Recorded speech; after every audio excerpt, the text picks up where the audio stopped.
रसूलुल्लाह सल्लल्लाहु अलैहि वसल्लम के सर की कीमत लगाई गई। फिर क्या हुआ?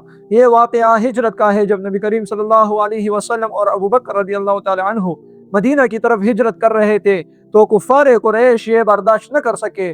उन्होंने ऐलान किया, जो भी इन दोनों में से किसी एक को भी पकड़े या नाऊज़ बिल्लाह मार दे, उसके लिए 100 ऊँट इनाम में दिए जाएंगे।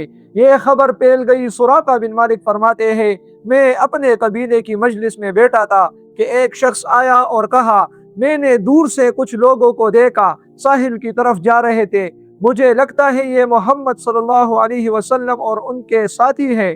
सुराका समझ गया कि ये वही है, लेकिन उसके बात को टालने के लिए कहा, नहीं नहीं, वो नहीं है, बल्कि मेरे सामने से यहाँ से कुछ और लोग रवाना हुए थे, तुमने उन्हें देखा होगा। वो चाहता था कि ये इनाम सिर्फ उसे मिले, इसलिए उसने अपने खादिम से कहा, मेरे घोड़े को चुपके से फला फला चट्टान के नीचे लेकर जाओ, सामने से न जाना कोई देख न ले। फिर उसने चुपके से तलवार ली और उस पर मिट्टी लगाई, ताकि धूप पड़ने पर उसकी चमक दिखाई ना दे, क्योंकि अगर कोई देख ले तो वो मुझसे पहले पहुंचकर इनाम ले लेगा।